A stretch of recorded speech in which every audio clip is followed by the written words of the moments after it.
Welcome in to another episode of Two Guys and a Mic. I am joined with Tony. Unfortunately, Mike and Matt, they extended their honeymoon. Guys, they are in love. They are just, you know what?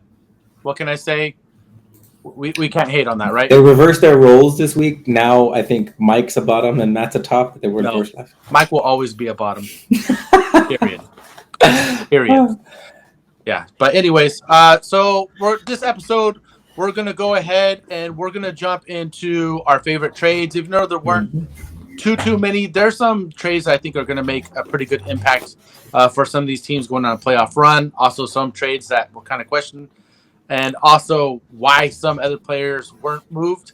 We're going to jump into the Raiders finally doing what needed to be done. And then also we're going to go over our top 5 games of the week.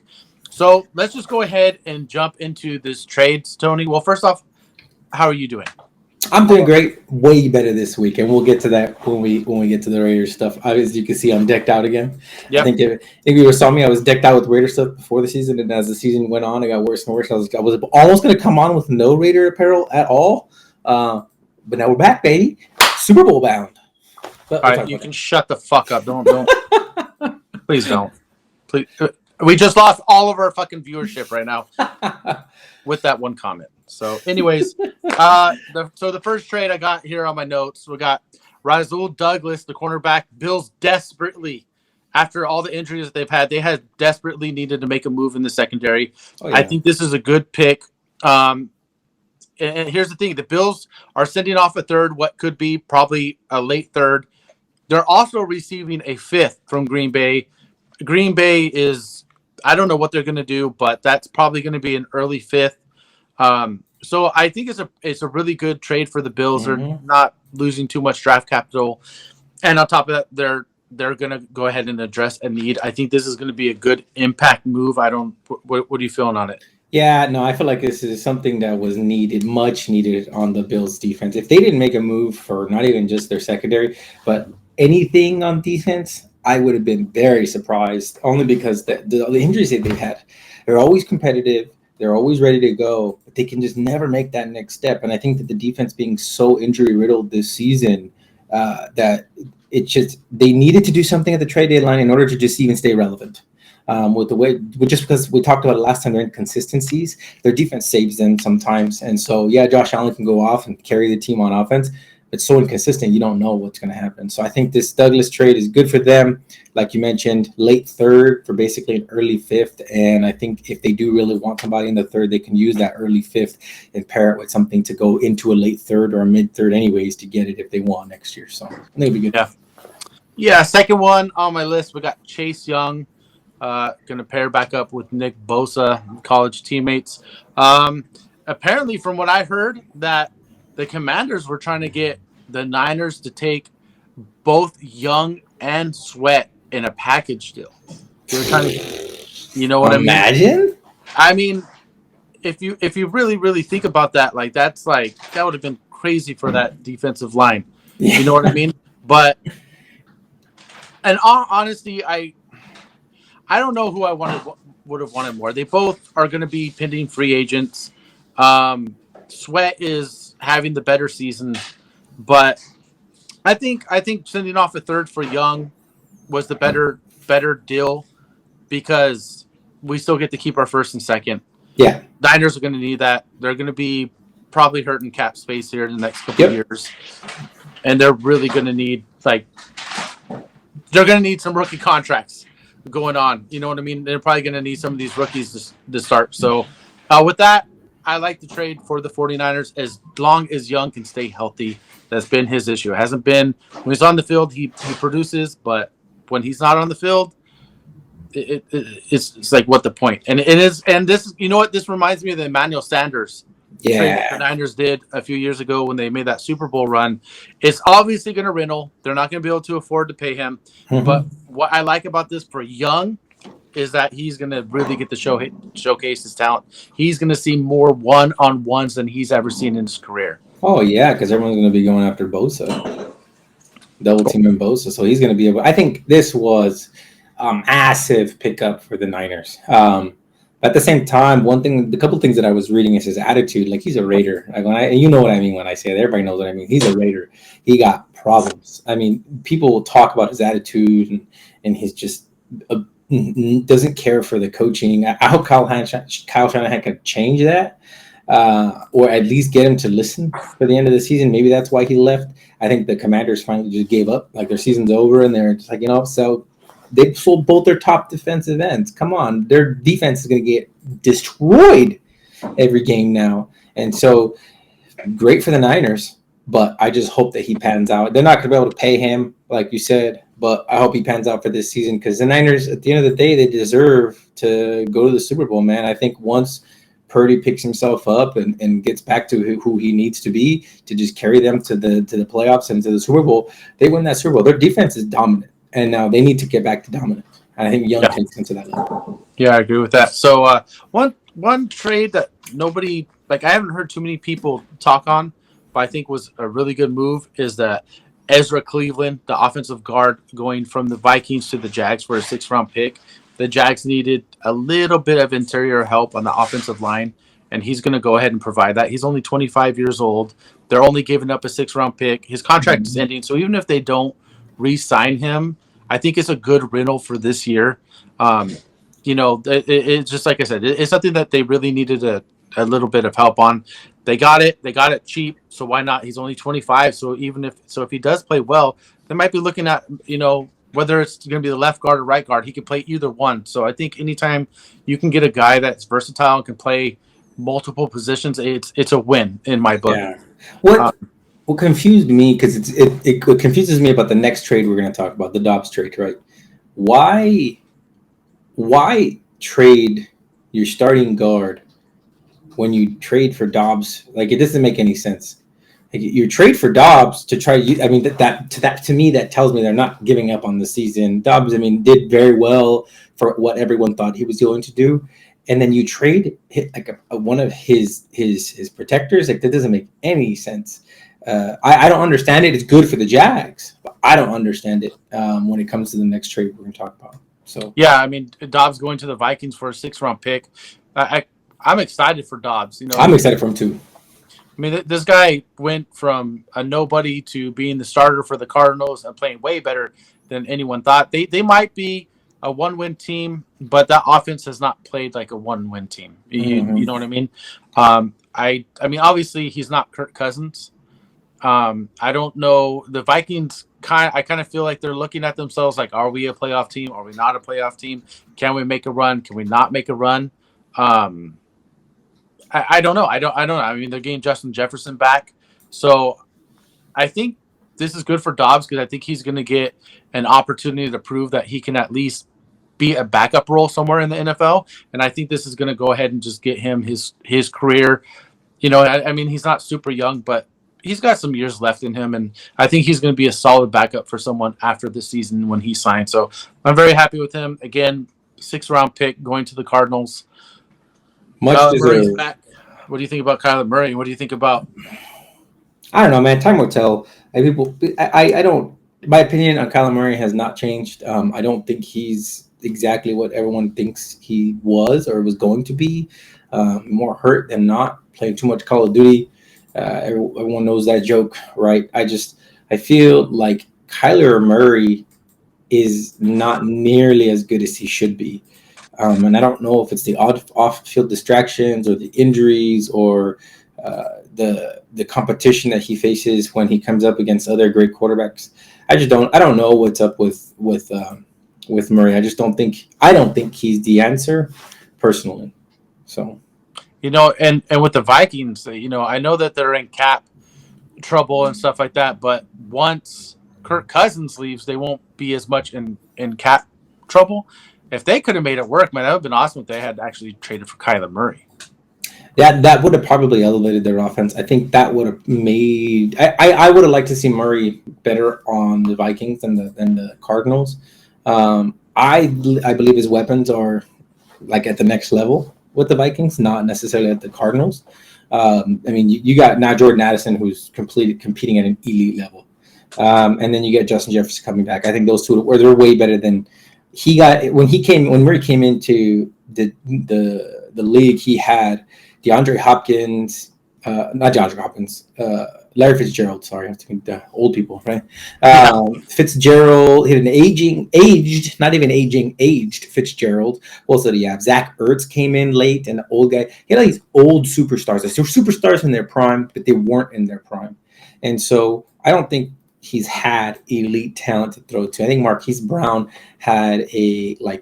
he's had a down kind of fluctuating year. And I really like Dobbs and Brown's connection. So I felt it sucks that now I don't know how Brown's going to do. But with Dobbs going to the Vikings, I think it's a better situation for Dobbs.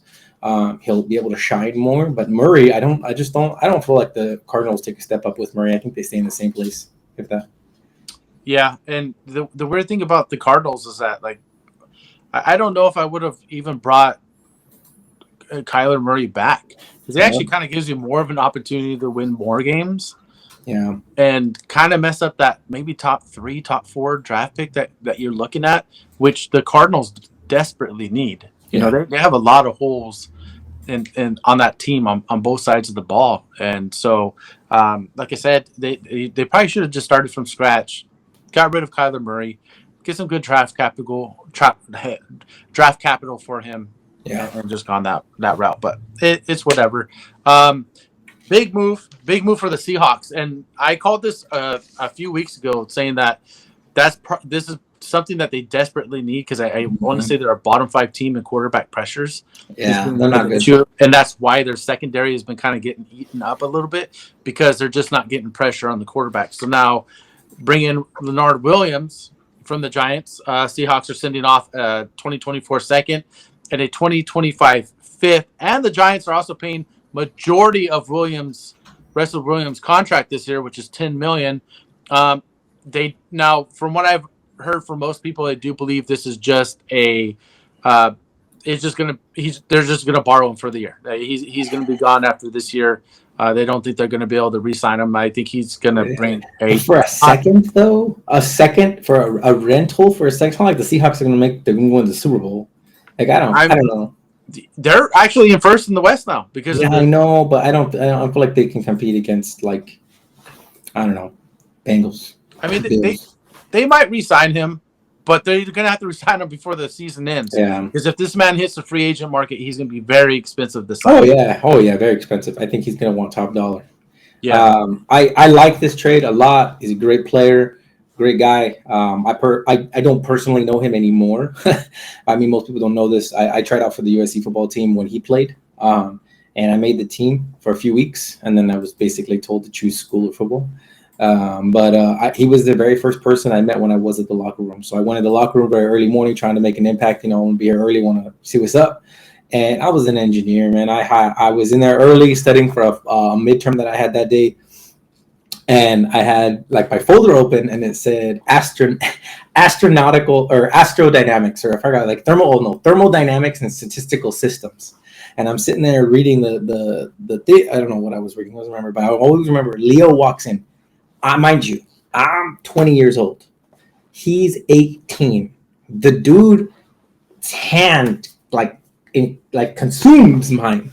And I just tell him, "What's up, bro?" And he's like, "Hey, what's up, Leo?" He's like, "Oh, you knew?" Or what? Like I was talking to super cool dude, and he looks down at my folder, and he reads it. And he goes, "Hey, you smart, huh?" It's like, yeah, just a little bit. so like Leo, like he's cool. I like him. He's cool, peep. So I remember like talking to him. His locker was directly across from mine when I played. Was on for a few weeks, but that's one of my memories that I have from playing at USC. So. He probably thought you were the water boy. Probably like, what that fool sitting there for? Nah, it was a good experience, and so I'm rooting for him, and I wish him nothing but the best. Yeah. So the last, trade that we wanted to talk about that we feel is good, Kevin Byard, moving on to Philadelphia from the Titans. He is a former All-Pro. One of the issues that was going on with Philadelphia, they did let both of their safeties walk in free agency, and they were kind of just like trying to patch it together this year, and it wasn't really working for that defense. And so now they bring on someone who's not only good against the pass. I mean, he's a center fielder if you've ever seen one out there in the secondary. But he's also pretty solid against the run, and they already have a really good run defense. So now they just improve on both sides as far as run and passing. All they had to send off was Terrell Edmonds, a 5th and 6th round pick. That made no sense to me on how little they gave up for him. To me, this is the best trade of the trade season this year. They elevated their defense because they know like they have to win the Super Bowl this year. Like they have to give it everything they have, and I think Biard does that for them. They lost both their top safeties at the end of last season, and they need to be and so they need to come back from that. And I think this elevates their that backfield. So I love the trade, and I think they got him for pennies. Yeah, and speaking about the Titans and selling, I was really surprised that they didn't find a home for Henry. I don't know if their asking price was just way too much for what Henry's still good, and he's still doing his thing. You know who he reminds me of? Frank Gore. That's who he's going to play until he's dead, and he's going to keep on playing, and he's going to tank people. He could be 45, and he's going to be running through 20-year-olds. It's going to happen. Watch. He's not going to stop. I know it. When you can stiff arm the way he can stiff arm. Yeah, dude. What for? Why stop? Somebody's going to sign you. You're better than like a 20-year-old backup who can't even push somebody off. He's going to play until he's dead. Good for him. Yeah, I mean, I'm pretty sure their asking price was somewhere around a second, which is that's overpriced, but whatever. Yeah, it's very tough for a 30-year-old running back to have that type of price tag. But if I was Tennessee, now they were 3-4 going into the trade deadline. They lost Thursday. They lost last night. Now they're 3-5. I don't see them making the playoffs. What was the point of keeping both Hopkins and I feel like they kept Hopkins and Henry because of Levis's performance. I feel like it was let's see how Levis does. And when he bowled out, they're like, oh, maybe we do have a chance. And then he just kind of, he didn't shit the bed on Thursday. I think that was a factor in their decision making up until the deadline on Tuesday. But I don't necessarily think they may have planned to deal both of them. But after they saw the connection between Levis and Hopkins and they know Henry's going to just be that ground and pound running back for them, 1 and 2 yards here, 15 every once in a while. But like, that's all they need. I feel like maybe their eyes were open till at the end of last week where they saw the performance from Levis and I don't think they expected it. They knew he was going to do rookie well, but they didn't know he was going to do well. Yeah. And when he went off, it kind of maybe changed their opinion on maybe we shouldn't trade these guys. So that's probably why they did that. And so that's my opinion. I don't think Levis did that. I don't think he did bad on Thursday. I think he did what we expect a rookie to do, a little bit better, not his performance last week. I think if they did win the game, I would have said they didn't deserve to win the game, but they didn't. I think the Steelers made it a lot harder for themselves to win that game, but they did so. Yeah, I mean, you're probably onto something with that. They probably just didn't want to just leave him hanging out there on a limb over a cliff when you get rid of your other two top offensive, players. But at the same time, it's like you could have gotten some draft picks to help this young man in the future. Yep. You know what I mean? You don't necessarily have to play him this year. It could have still been Tannehill. You could have just thrown Malik Willis out there and just said, hey, Willis, go show other teams what you got because you're not going to be our starter. Yep. You get what I'm saying? And have Levis sit there, learn the game a little bit more, learn the offense, and then next year with those draft picks, you could have gotten him some help so he's just not lost in his rookie year. And then play him in his sophomore year. You know what I mean? Like, I just feel like the Titans are one of those teams that they're just an average NFL team. They're not going to blow anyone out of the water. They're going to win a game here and there, and that's it. They're just, that's who they are. And I think when that's who you are and you don't have like a ton of youth, that's when it's time to tear it down. And I really think right now, I think the Titans are just holding on to what they did last year instead of realizing what they are this year. I feel like the Titans, Depending on what happens with this season and where they rank in the top 10 picks, I feel like they go running back or wide receiver in the first round. Maybe offensive line. Maybe offensive line. They go defense. I'd be very surprised. I know they give up yard, but if they go defense, I'd be very surprised. I feel like they know that they're aging on offense, and they need to, given Levis's performance, they need to give him weapons to perform. And so I know that Phillips did well last night with those two monster like deep catches, but they need to play smarter. And I think Levis will get smarter. Like he was throwing, they got 26 seconds left, and Levis is throwing in the middle of the field. Like, come on, bro. You got to throw out to the sidelines. Yeah, you had a deep catch, but it took you freaking 8 seconds to get across the field just to down spike it into the ground. So I think he's got a lot of learning to do, but I think they also need to build those weapons given the age that's happening on their offense. Yeah, and then now the biggest question mark as far as trades went, I do not understand the Bears thinking trading an early second round pick. Like guys, this Basically, is first. borderline a first round draft pick for Montez Sweat. When you are like, now I understand if there was some like communication as in a trade and sign. You know what I mean? Like, okay, we're trading for him because we're just already we've been talking to his agent. We're going to sign, blah, blah, blah. Then it makes sense, okay? Because I would rather have a proven player like Sweat than the second round pick, okay? But when he comes out and says, when they talk to him, he's like, I don't know. I just found out I'm a Bear. I don't plan on staying. It's basically like he said that without him saying that. I firmly believe is that the Bears coach and GM are kind of on the hot seat, and they were trying to make a splash at the deadline, and it was stupid, boneheaded, bro.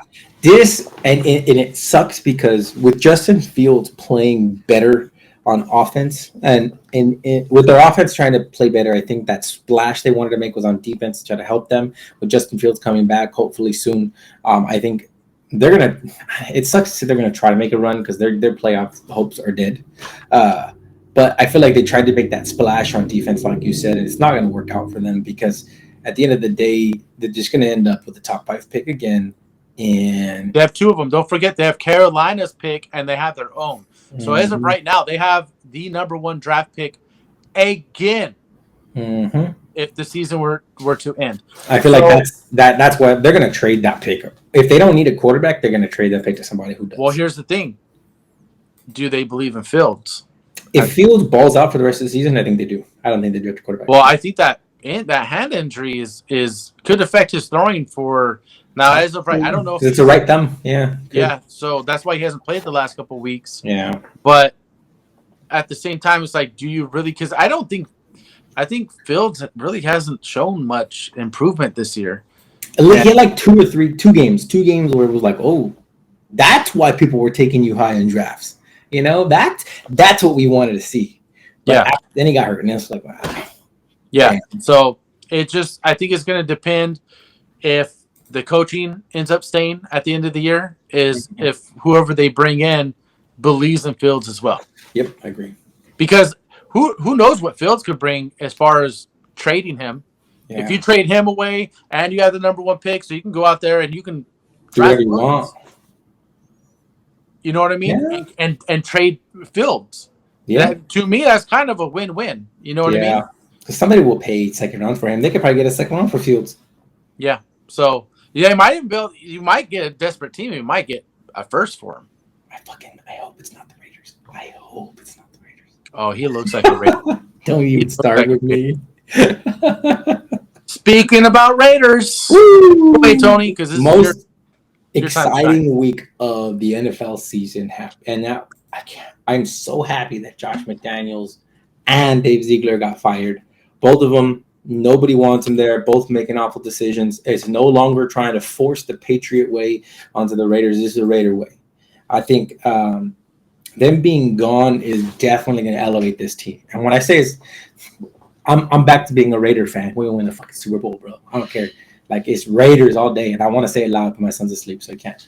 I feel like this is a long time coming, and I think that we didn't make any trades because this was happening. I'm pretty sure that that McDaniels and Ziegler knew they were being fired the night before or the morning of. Davis made his decision, which is why I was reading like nobody was responding to teams. Like people were reaching out for Max Crosby, Devontae Adams, and they just were not. Raiders staff, no one was responding. And it was because they're being fired. So like, I don't care about trading anybody. I'm not going to trade anyone. I'm worried about my job, and they probably pled for their jobs a little bit. But Davis is like, I have to do this, and I think it was the nation pushing back on Davis. Like, we're fed up, dude. Like it's evident that this guy's bad. It's evident that Jimmy Garoppolo was a bad choice by him. It's evident that his play calling sucks. It's evident that everything that they've done sucks. Right. And so now it doesn't matter that we have an interim head coach, the linebackers assistant coach, and Pierce. I think that the fact that we could lose every game for the rest of the season, we're all fucking happier. And I wish this weekend that the Raiders were playing a relevant team, because we're going to beat them simply off the fact that the players themselves are wanting to play now. Now they want to play. And now you're going to have a play caller who's doesn't matter who it is, better than McDaniels. He fucking sucks. He's not offensive guru. He's not able to cheat. He sucks. It's just evident. He sucks. And now I don't know who they're going to. I think they haven't decided who the play caller is yet. I think they're going for the quarterback's coach. They elevated him to OC, interim OC. And I want to make. I don't know. They said another name that was going to be the play caller, but I don't remember his name right now. But I feel like we're just going to fucking sling it, bro. Adams is going to explode. Crosby's going to continue to play at the level that he's been playing, but I think better, only because he's like, we're back. Even though we're like, we don't have a team. Like, we don't have a coach. But the fact that we don't have a coach is going to make us happier to play. I think that's just it. That's what we need. And then we're going to win this weekend, but we're playing the fucking Giants, bro. So it's not that hard. Like, it sucks. Like, I wish we were playing a relevant team so the Raiders could demolish them, and then all right, we'll be back to be the Raiders. No, you see, I disagree with that last statement. I think it's good that you guys are playing the Giants, because this is going to give this coach an opportunity. Like, he doesn't have to sweat this game. They're playing the Giants. Yeah, I can see it. They can come in. There's not a lot of pressure because the Giants are not very good. I mean, now anything can happen on Sunday. Let's be honest. Yeah. But I feel like this is a good momentum starter. So the fact that you guys can go up against the Giants, I think you guys have a very, very, very good chance of winning this game, and just start this fresh start off on the right foot, as opposed to playing someone like Kansas City, where you guys are going to get your shit. Yeah, it's true. So for me, I think I probably would have tried to trade Jimmy Garoppolo. I don't think anybody wants him. That's my opinion. I feel like nobody wants him. It also depends, on what people view as him. Like, was it his bad play? Was it him just not having confidence in playing for the Raiders? Does he not have confidence in McDaniel's play calling? Because a lot of that stuff, like if you're a quarterback and you don't have confidence in the play that's coming in. So in fact, I watched this video. It was a great breakdown of Dak Prescott, and they were showing his body language of how he comes from out underneath the center. You can tell when he has confidence in the play because of how his body language is off the snap. And if McDaniels is to blame, like, he's just, now I understand Jimmy Garoppolo has not been that accurate. Like, I don't know how the hell he missed Adams on, like, two touchdown catches, and he just easy overthrows. Yeah. But there's enough quarterback needing teams that I think Garoppolo could have easily been moved if they really were willing to just take it as a loss. You know what I mean? Yeah. Well, I mean, we're going to start AOC. I read on why we're starting AOC. We are not going to play Jimmy Garoppolo all season. Yeah, that's what I heard. Because of his guarantee contract. So if he gets hurt, he's guaranteed. If he doesn't get hurt, then we don't have to pay him. So we don't have any dead cap next year. Yep. And so we're not going to play him no matter what, unless he's going to be our third string quarterback. Even then, we're going to bring up somebody from practice squad to try to play if AOC and Hoyer go down. But I feel like AOC is going to grow a lot. I don't think he's our future quarterback, and he may prove me wrong. I feel like he's going to grow significantly. He's going to get the opportunity, and this kid's going to just sling it, and get that get the chance to show who he is, whether he's a second string or a first string. But I feel like the one thing I do want to say on Pierce being the interim head coach, if he does very well, like from here on out, like this is a full half a season. If he does very well, I will be pissed at Mark Davis if he doesn't make him head coach. Like, don't even interview anybody else. This is his job interview. And because he messed up with Bisaccia, right? He hired McDaniels over Bisaccia. When Bisaccia took a team to the playoffs, that was just that's your biggest mistake he's ever done. And have you asked me, Mark Davis's biggest mistake was hiring McDaniels over Bisaccia, who took a team to the playoffs as an interim head coach. But that's the problem. Davis is making decisions that he shouldn't. Like, you have a GM. Yeah. You pay a GM for a reason to make these decisions. Like, you got to start letting like people make decisions. I understand. Like, you're the owner. It's just like with Dallas, man. Like, it's the same shit. Yep. You know what I mean? Mm-hmm. The owner should not be making decisions. Just because you own a football team doesn't mean that you should sit there and make football decisions. Yep, I agree. So, let's go ahead and transition into our last little topic, and that's going to be our top 5 games of the week. Let's start with Miami. It's technically Miami at Kansas City, at Germany, and I think Miami dodged a nice bullet not having to play in Arrowhead. Neutral field, and both these teams are rocking. I'm having a really hard time deciding who I think is going to win this game, but ultimately, I went with Miami. Really? I went with Miami too. So I think Miami wins, but I don't think it's going to be the game everybody think it's going to be. No. Only because it's in Germany. If it were at Arrowhead or in Miami, different story. Offense is just going. Well, don't forget, Miami got Jalen Ramsey back. He had a pick last week. That's with him. That's big. That's big, yeah. Especially with the shitty wide receiver situation for the Chiefs. And the Chiefs coming off a loss to the Broncos. I feel like it's not going to be a high-scoring game. It's going to be a low-scoring game. The Dolphins come out on top, and I think it's because they're in Germany. Just time zones, lag, bullshit. I bump in. We talked about it last time. It's why all European games are just kind of like, it's not worth getting up at 6 a.m. to watch it, because know everyone's hurting. You're hurting as you're watching them. It just sucks. That's my opinion on the game. Yeah, but okay, so we're both in agreement. Miami, huh? Yep, Miami. I think Miami's going to take it. Okay. Second game, Seattle at Baltimore. Seattle has beaten 2 teams with winning record. They've beaten Detroit week 2 in Detroit, and they beat the Browns at home. So I think this is like, other than that second week game, I think this is their biggest test, and I think they fail it. I think Baltimore is just a much better team than them. I think they're a much more physical team, and I think Baltimore's going to pretty much control this game from start to finish, and us San Francisco 49er fans are going to not have to hear this whole fucking Seattle bullshit. I just think Seattle – I think Seattle's a good team. I just don't think they're a first place. Yeah. I feel like Seattle is that team that they are every season. They're just a mid team, like a mid-tier team. They're not – I don't think they play at the elite level that they used to. I think Geno Smith really let a lot of people down this season, not playing at the caliber he played last season. And I think that the way that the Ravens are playing both on offense and defense, I don't think that that Seattle gets far. Now, if Leonard Williams was going to play this weekend, which I don't think he is, I feel like it might give their defense a little bit of an edge, but not winning edge. So I think the Ravens take this one.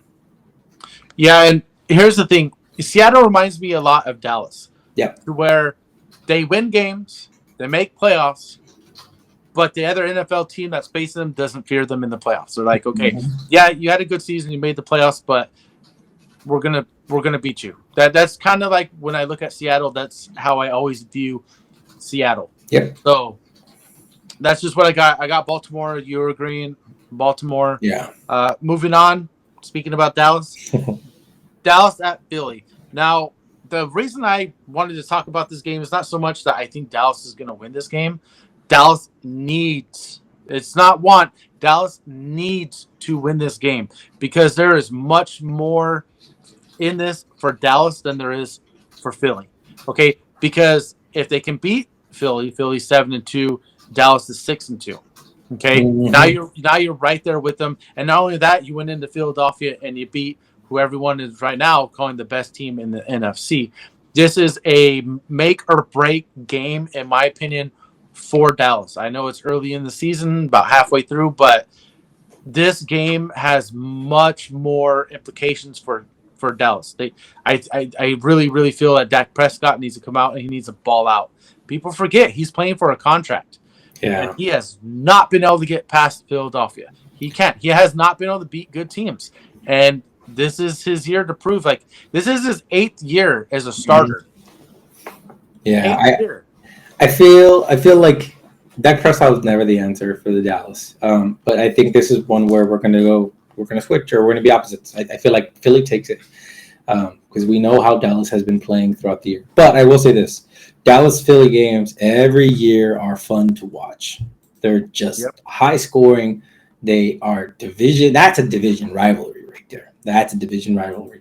And when you watch this game, it can go either way. It doesn't matter. Philly could be undefeated and Dallas could be defeated, and they'll have a freaking competition. It's always like that. So I feel like Philly is going to take it only because they're the better team. I know that Dallas needs it. I just don't think Dak Prescott's the guy to take them there, man. That's their biggest downfall. And the way that Jalen Hurts has been playing with AJ Brown. AJ Brown, I was going to say Antonio Brown. AJ Brown over the past 2 weeks, Dallas's defense is going to get shredded. Yeah, I do believe it's going to be a good game, but I do have Philadelphia still coming on top. But I still feel like Dallas needs this game, and they need it bad. Buffalo at Cincinnati. I'm taking Cincinnati because I'm taking the home team. I think these teams are very equally locked. But when I look at the way Cincinnati is playing right now that Joe Burrow is completely healthy, I would take a healthy Joe Burrow over a healthy Josh Allen all day. Because how many times we've been like, shit, here we go. Joe Burrow's having one of those games where he has 4 turnovers. Yeah. You don't hear that about Joe Burrow, but you will hear that about Josh Allen. Yeah. And I agree with everything you said. Yeah. So, like, for me, I'm taking, because on paper, both these teams are pretty equal. But I am taking what I feel is the better quarterback. And I think this is going to be a super close game. I think it has the potential to be a pretty high scoring game. Could be like a 30-27 game. But I really believe that right now Cincinnati is just entering what they should have been from the beginning of the year. A healthy, like, Joe so good last week against the 49ers. And he looked good the week before. And he also has some really nice scrambles, which tells you that calf is not bothering him whatsoever. I think Cincy takes this, no question. Buffalo, Josh Allen can play top, like his best version of himself, and he still won't beat Cincy. If Joe Burrow plays the top version of himself, which I think he will. Him and Jamar Chase is going to go out there and just, I'm open, boy. I'm like 7-Eleven. Let's get it. And the one factor that could play into this is Cincinnati has really struggled against the tight end. Yeah. And especially showed it last week with Kittle. If I'm Buffalo, Kincaid is going to go off. Yeah, Kincaid is my guy. I am going to really work the middle of the field. I am going to use my tight end. I am going to attack the weakness of that Cincinnati Bengals defense that is covering the tight end. So we'll see if they just try to force feed Diggs or if they go ahead and look at the holes that he has shown thus far and they attack with Kincaid. Yep, I'm excited to see. I think this game is going to be a definition of what we talked about in the preseason, where we're like, Kincaid's going to be that number 2 option. I think he has been over the past few weeks. It's been Diggs, Kincaid, and I think this is Kincaid's game to shine. So Kincaid is going to go off only because of since he can't cover the tight end to save their life right now. And Diggs is capable of getting around great defenses, but I just feel like the better team all around is Cincy, both on defense and offense. Yep. Yeah, I totally agree with that. So, last game that I want to talk about, I don't think a lot of people are talking about it. But this game is actually, I think, pretty important for both of these teams. You have the Chargers at 3-4 against the Jets 4. If the win this game, Tony, if the Jets win this game, they move to 5-3, and if Buffalo loses, they move to 5-4. Yeah, and they leapfrog. I hate to say this. I don't know why I'm rooting for the Jets, man. I just don't like Zach Wilson. But I'm rooting for him. I don't know why. I hate it. Hold on. Zach Wilson has matured, and I don't know if it's because Aaron Rodgers. He's matured. Yeah, I know, and it blows my mind. Like, snap of a finger different. Like, kid, maybe I have a vendetta against Wilson because I drafted him fucking hoping he was going to be great when he came out as a rookie. I was like, man, he looks great. He's going to be a baller. And like, you even had Tony Romo convincing me that he was going to be a baller. And I was like, man, like, damn, I don't know, man, this kid's going to be good. Let's draft him. And he just shit on me. And it was his attitude that made it worse. And I was like, bro, you're not even focused on being an NFL quarterback. And now he's back. Maybe I have a vendetta. I don't know. Yeah. It goes to show some players just need a mentor. Yeah. And obviously, Aaron Rodgers has been that for Zach Wilson. He's probably really helped boosted his confidence. He's talking to the media way different. Yep. He's not, he's taking blame for certain humbled. Yeah. Maybe he's not banging a bunch of MILFs.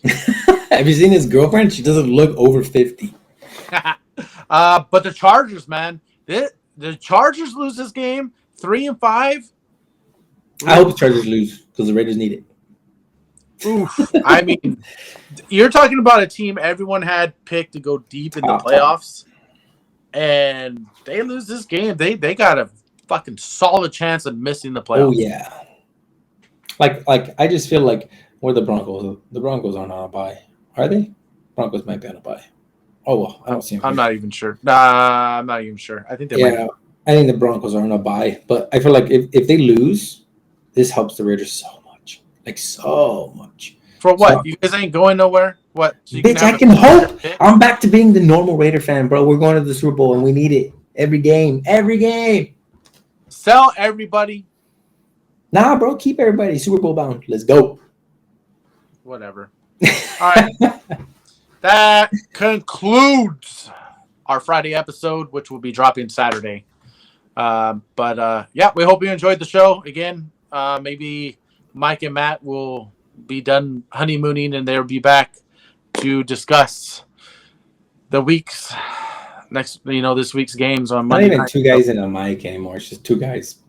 Yeah, it's just two guys talking about football. Yeah, that's all it is. Oh, we dropped the mic, bro. Yeah. So, anyways, please subscribe if you have not subscribed. If you made it this far, I probably should have said that at the beginning, but whatever. Who gives a shit? Subscribe if you want to. How about that? Have a good weekend, everybody. Yeah. We will see you guys all on Monday. See ya.